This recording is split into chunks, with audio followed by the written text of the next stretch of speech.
Yo, what's going on, True Blazer fans? It's Torey, and I'm here with the first episode of Monday Mailbag. Now, this is a series that I'm doing every Monday where I answer your guys' questions. I announced this last week, and this should be a pretty fun series to do. Just short little 4-minute, 5-minute videos every single Monday. Before I get into the video, make sure you go follow us on Twitter at TrueBlazerFan, and me personally at ToreyJonesYT. Both links will be in the description below. And if you haven't subscribed to True Blazer Fan, make sure you do so. We're trying to hit 4,000 subscribers before the regular season starts on October 18th. I think that's an achievable goal. You can help us out if you haven't already hit that sub button. So I'm gonna go through these questions and really not try and edit this video at all because I'm recording this in a hot car, man. It's hot out right now, and honestly, with my living situation, I have to record a lot of videos in a hot car sitting in a parking lot. It's not glorious, but it's what I gotta do. The first question comes from Definitive One.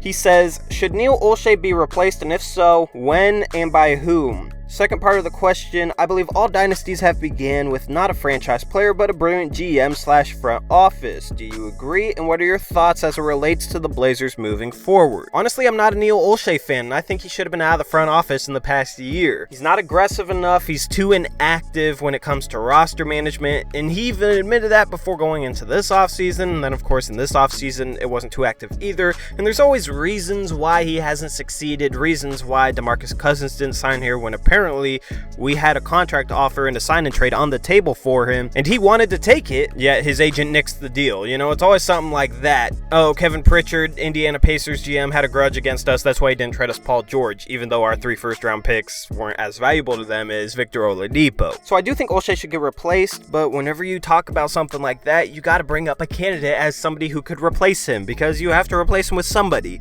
And the one guy that I really like, just hearing him talk about players and just in some of his interviews, and he's a former player and a very smart one at that, is Mr. Big Shot, man. Chauncey Billups, I think, would be a great GM, and we've seen former players become some of the best GMs in the league. I mean, Danny Ainge is probably the best GM out there, and he's a former player, former basketball player, former baseball player. I know you Portlanders know him and his story, so Chauncey Billups would be a good GM to test drive, in my opinion. And if he doesn't pan out, oh well, but I think he would be a lot more aggressive. He definitely has connections in the industry, being a former player and being an analyst as well. And I think he'd be a great target for a GM if we were to let Neil Olshey go, which we should have done about a year ago. And then the second part of that question, that he believes all dynasties have began with not a franchise player, but a brilliant GM in front office.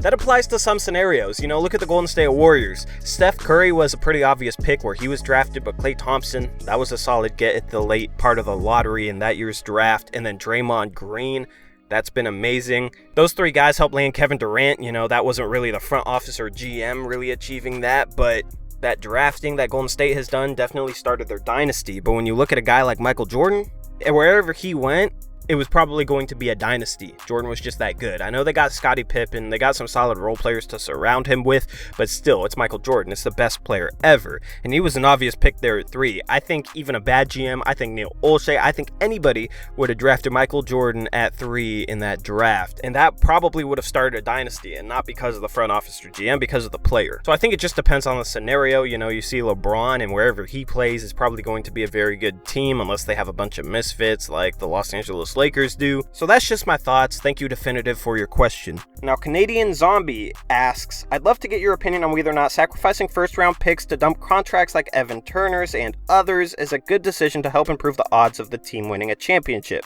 I feel like waiting until the contracts are up waste valuable years with Dame and CJ on the roster. So would I attach first-round picks to dump contracts like Evan Turner and Myers Leonard?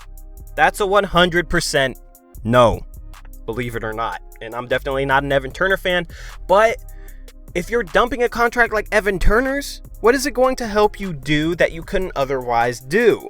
You're not going to have cap space because we're so far over the salary cap line, and even if we did, free agents don't really sign here. The type of players we land are Evan Turner's. So basically you'd lose out on possibly a decent prospect like Anthony Simons just to get rid of Evan Turner, when you can just let him sit on the bench the next 2 years if the front office really wishes to not play him. The problem is the front office for some reason, apparently is in love with playing him 20 to 25 minutes a game when he really hurts the team when he's out there. But it makes no sense to trade a guy and attach a first-round pick right now because it's not going to help you make any other move. It's not going to help you land a free agent that you otherwise couldn't have signed, and then you'd lose out on the first-round pick. People were saying this a lot before the draft: attach the 24th pick to Evan Turner and get rid of him.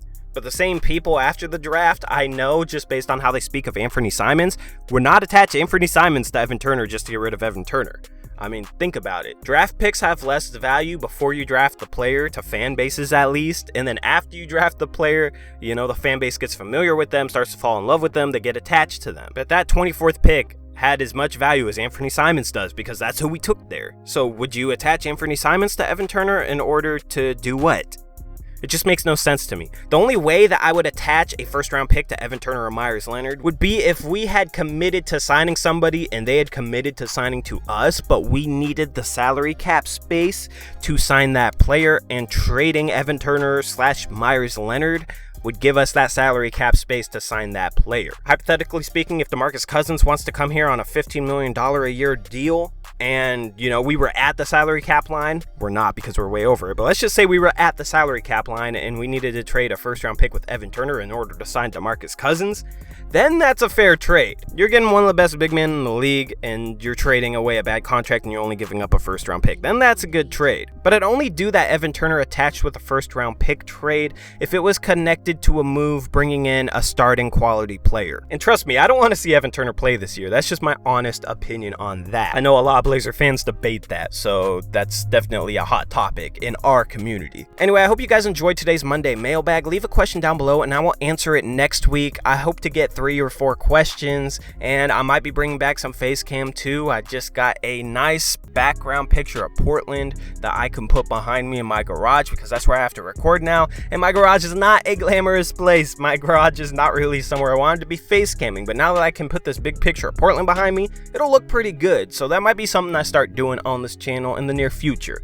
So I hope you guys are enjoying the player analysis, the Monday mailbags. I'm going to be coming out with another episode of They Sleep in the next week. I did record one of those last week, but I didn't really like the final product, so I didn't post it. I'm not going to post anything that I don't really like. I'm going to try and keep giving you guys quality content, and I'm never going to be one to just churn out videos just to get videos out there. So anyway, I hope you guys are having a great Monday. I hope you guys have a great rest of your week. This has been Torey here with True Blazer Fan. Peace out. Go Blazers.